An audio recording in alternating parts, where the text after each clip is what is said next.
السلام علیکم مائی آل ویورز، کیا حال ہے آپ کا؟ امید ہے خیر خیریت سے ہوں گے۔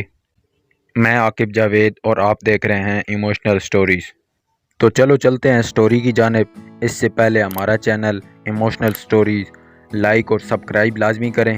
تو آج کی سٹوری ہے قانونی حد۔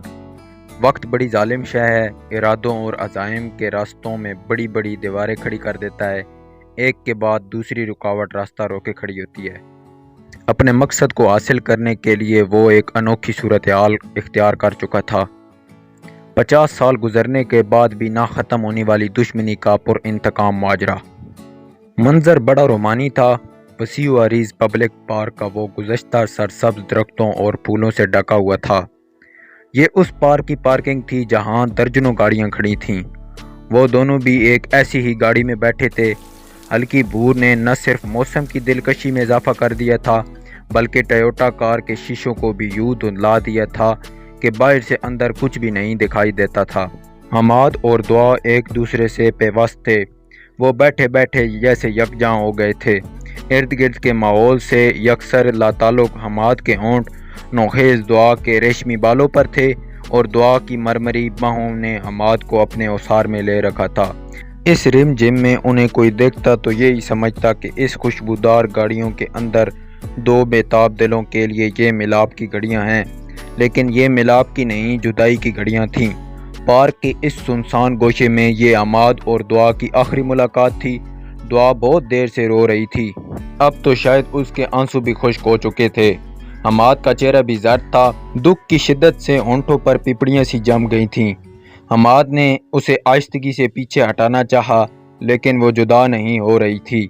حماد آزودہ لہجے میں بولا، مجھے اب جانا ہوگا دعا۔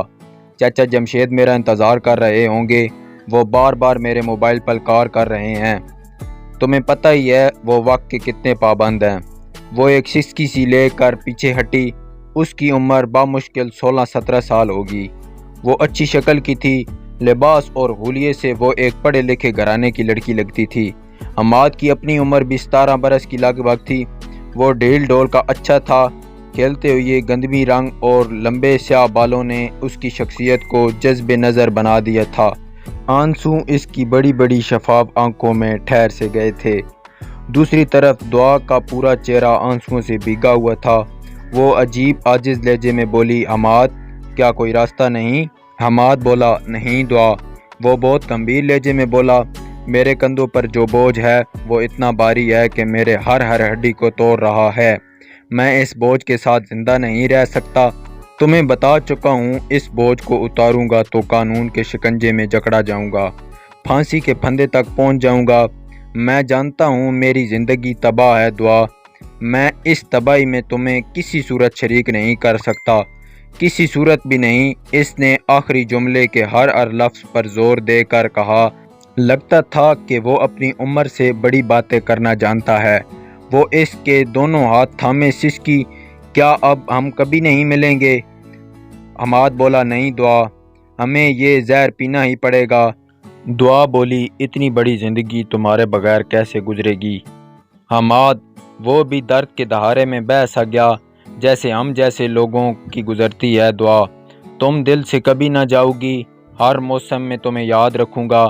سردیوں کی اداس شاموں میں اور گرمیوں کے سنسان دوپہروں میں تمہیں سوچوں گا۔ برساتوں میں تمہاری یادیں دل کا درد بڑھائیں گی اور چاندنی راتوں میں تمہاری باتیں یاد کروں گا۔ ہاں دعا، تم کبھی دل سے نہیں جاؤ گی، آخری دم تک نہیں، یہ وعدہ ہے میرا۔